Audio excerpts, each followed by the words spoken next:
जय हिंद बच्चों। तो हम देख चुके हैं क्वेश्चन नंबर 1 और क्वेश्चन नंबर 2 एक्सरसाइज 13.1 का।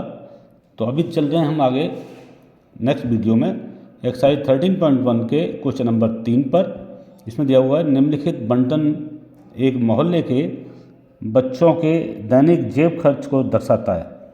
माध्य जेब खर्च रुपये 18 है, लुप्त बारंबारता f ज्ञात कीजिए। तो इसमें दिया हुआ है जेब खर्चा 7 बच्चे ऐसे हैं जिनका जेब खर्चा है 11 से लेकर 13 रुपये तक। 6 बच्चे ऐसे हैं जिनका जेब खर्चा है 13 रुपये से 15 रुपये तक। 9 बच्चे ऐसे हैं जिनका जेब खर्चा है 15 से लेकर 17 रुपये। और 13 बच्चे ऐसे हैं जिनका खर्चा है 17 रुपये से 19 रुपये तक। और 19 से लेकर 21 रुपये तक का खर्चा f दिया हुआ है जो हमें मालूम करना है। 21 से लेकर 23 रुपये तक का खर्चा है 5 बच्चों का। 23 से लेकर 25 रुपये का खर्चा है 4 बच्चों का। तो हमें क्या मालूम करना है, इसमें f मालूम करना है। जो लुप्त संख्या है क्या है f, ये मालूम करनी है। तो हम चलते हैं इस पर से हम पग विचलन विधि से हम देखेंगे। तो xi मालूम करेंगे पहले कॉलम में xi मालूम करने के लिए आप देखते हैं 11 से लेके 13 तक। तो इसके बीच का देख लीजिए, दोनों को जोड़ के फिर बटे 2 कर देते हैं, यानी लोअर लिमिट और अपर लिमिट को जोड़ेंगे L1 + L2 डिवाइड बाई 2। तो अब इसमें क्या करें, हम बीच वाली संख्या देख लें कितना होगा इसमें 12। इसका बीच का कितना होगा 14। इसके बीच का कितना होगा 16। इसके बीच कितना होगा 18। इसके बीच का कितना है देखें, इसके बीच का कितना है आप 19 और 21 को जोड़ें और बीच में आधा करते हैं तो कितना होगा 20। इसका कितना होगा 22। इसका कितना होगा 24। अभी ये क्या है आपका fi को जोड़ें आप। fi जोड़ेंगे कितना हो जाएगा, ये हो जाएगा 9 22 22 22 28 28 28 7 35 9 44, यानी कितना हो गया 44। और इसमें f भी है प्लस f। और ये क्या होगा सिग्मा fi। अभी हम देखते हैं ui मालूम करते हैं।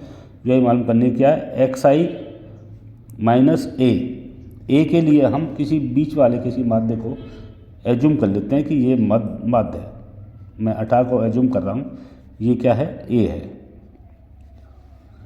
तो किसको माना मैंने 18 को, ठीक है। तो माध्य क्या हो जाएगा इसमें, माध्य कितना हो जाएगा बराबर 18। और इसको a भी हम कहेंगे क्या है 18, जो कि हमने कल एज्यूम किया है, ठीक है। इससे ऊपर आप देखें कितना फ़र्क है 2 का है, इसमें कितना फ़र्क है 4 का, इसमें कितना फ़र्क है 6 का, यानी 2 4 6। और इसको मैं कर दूं 1 2 3 कर दूं तो कोई बुरी बात है नहीं है। इसको मैं 0 रख देता हूं यहाँ पर। यहाँ कम हो रहा है तो -1 -2 -3। यहाँ पर 2 का फ़र्क है, यानी 2 को 1 से डिवाइड करूँ तो कितना 1 कर दिया मैंने, यहाँ पर 2 कर दिया, यहाँ पर 3 कर दिया, ठीक है। बहुत आसान है। यानी उससे जो हम मालूम करते, यदि हम प्रत्यक्ष विधि से करते तो हमको काफ़ी गुणा भाग करना पड़ता। अब देखते हैं अगले कॉलम में fi ui मालूम करेंगे तो 0 की जगह पर 0 होगा, यानी fi और ui को गुणा करना है, ठीक है। तो किसी भी राशि का हम 0 में गुणा करेंगे तो क्या आएगा 0 आएगा। 3 का 7 में करें क्या आएगा माइनस का 21। 2 का 6 में करेंगे तो माइनस का 12। इसका करेंगे तो क्या आएगा माइनस का 9। यहाँ पर कितना हुआ f का 1 में किया तो f ही आया। 10 12। अभी प्लस वालों को जोड़ दें और माइनस वालों को आप प्लस वालों को जोड़ें और माइनस वालों को जोड़ें और दोनों में से उसको घटा दें आप, डिफरेंस देखें दोनों का। यानी ये कितना है 22 22 प्लस का है, और ये कितना है 3 9 12 42 42, इसका हटाएंगे कितना आएगा 20 आएगा, यानी सिग्मा FI UI बराबर कितना हो गया -20। ठीक है, बस हो गया। अभी H देखें, H कितना होगा, इन दोनों का क्या डिफरेंस है 2 का है, तो H बराबर होगा 2। अभी हमको क्या मालूम पड़ गया, माध्य मालूम पड़ गया, माध्य बराबर 18 और A हमारा कितना है 18। तो हम फॉर्मूला रखते हैं x बार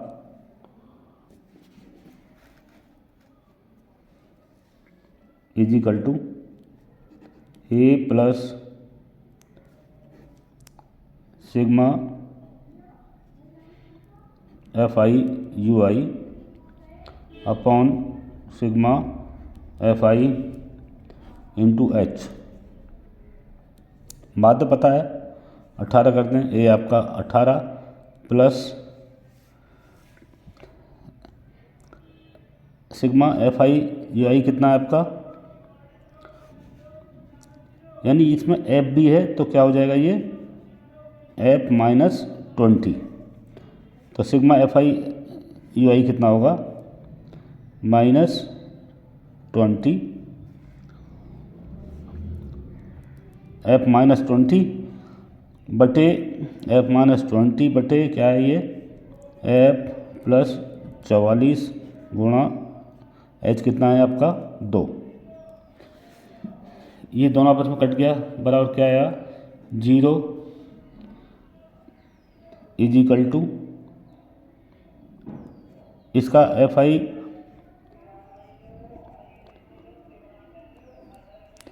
क्या हुआ F20 बटे F प्लस 44 इंटू 2। कभी मेरे मुंह से इंग्लिश का निकल रहा है, कभी हिंदी से, कोई बात नहीं।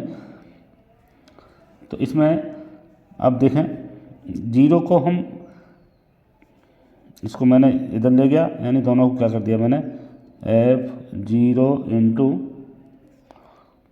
F प्लस 44 बटे 2, ठीक है, बराबर F -20। इसका इसमें गुणा करेंगे 0 में तो क्या आएगा 0 होगा, 0 बराबर कितना है F -20। तो F बराबर कितना होगा 20, F बराबर कितना होगा 20, यानी ये लुप्त संख्या, लुप्त बारंबारता बराबर कितना है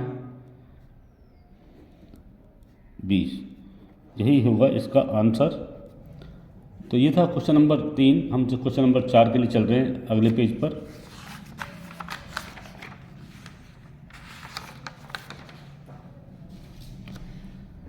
क्वेश्चन नंबर 4 में दिया हुआ है, किसी अस्पताल में एक डॉक्टर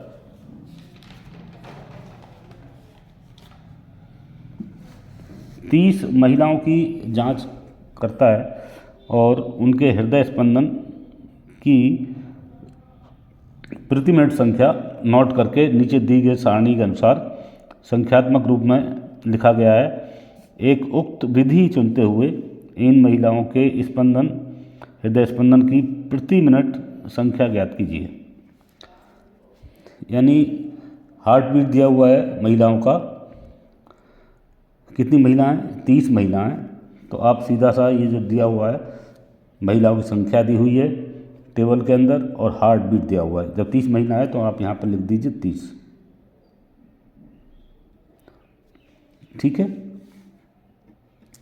तो हार्ट बीट में दिया हुआ है 2 महिलाओं का 65 से लेकर 68, 4 महिलाओं का 68 से लेकर 71, 3 महिलाओं का 71 से लेकर 74, 8 महिलाओं का 74 से लेकर 77 और हार्ट बीट 77 से लेकर 80 तक है 7 महिलाओं का, और 7 महिलाओं का 80 से लेकर 83 तक, और 2 महिलाओं का 83 से 86 तक, यानी सीरियस केस है, ठीक है। तो अभी हम क्या करते हैं इसमें इनका आप देख रहे हैं कि 65 से लेकर 68, 65 से लेकर 68।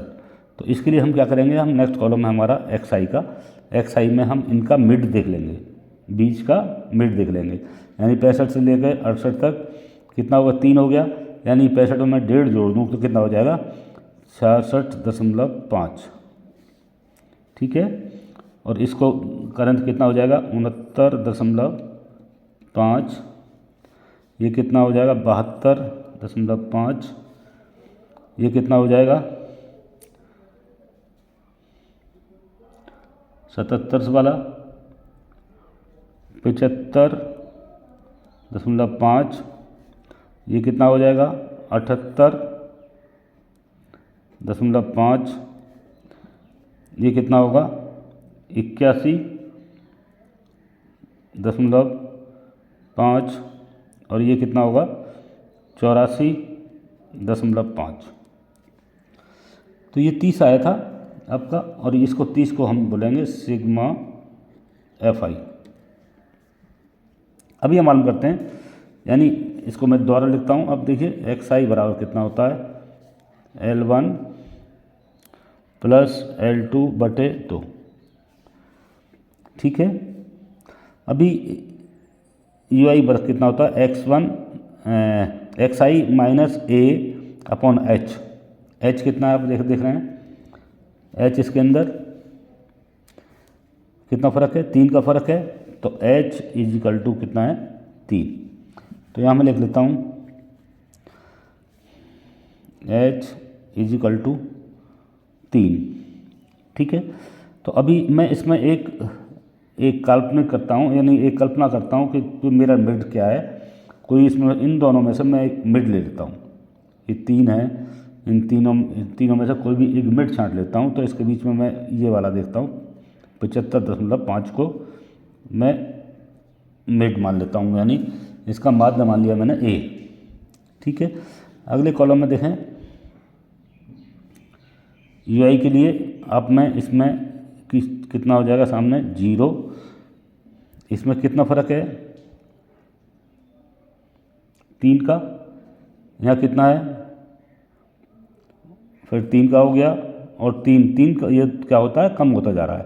यानी 3, यहाँ 1 से लेकर 3, 6 और 9, यानी क्या है, एवरेज 3, 6 और 9।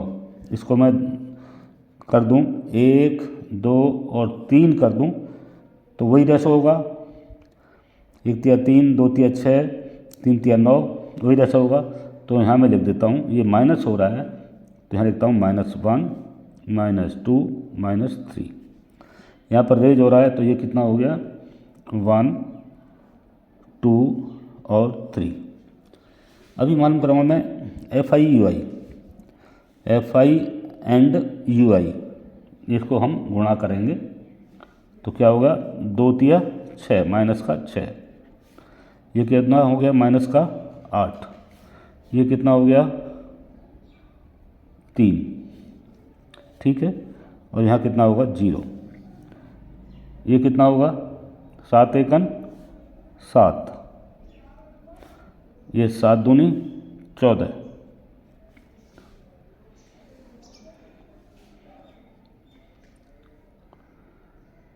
हाँ, ये 4 था, 4 है ये, सॉरी ये 4 है। तो ये कितना होगा, 8।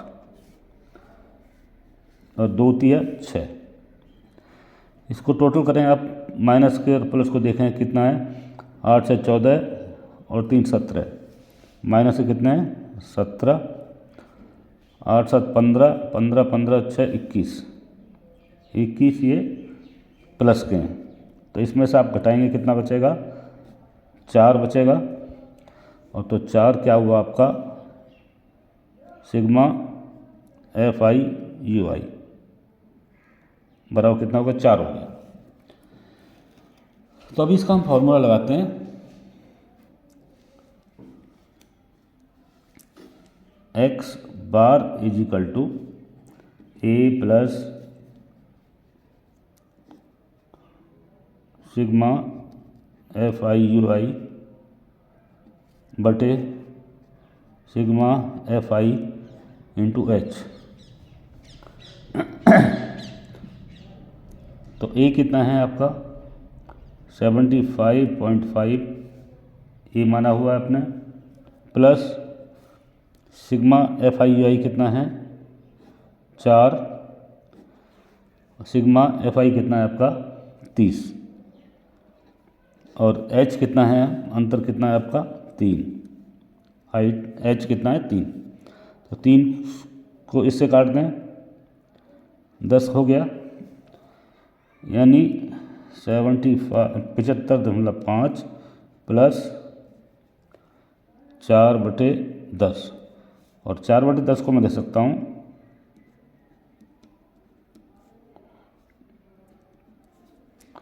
10 का भाग दिया 4 में, कितना आ जाएगा 0.4। इसको जोड़ दें तो कितना हो जाएगा 75.9, यानी ये क्या है एवरेज आ गया, माध्य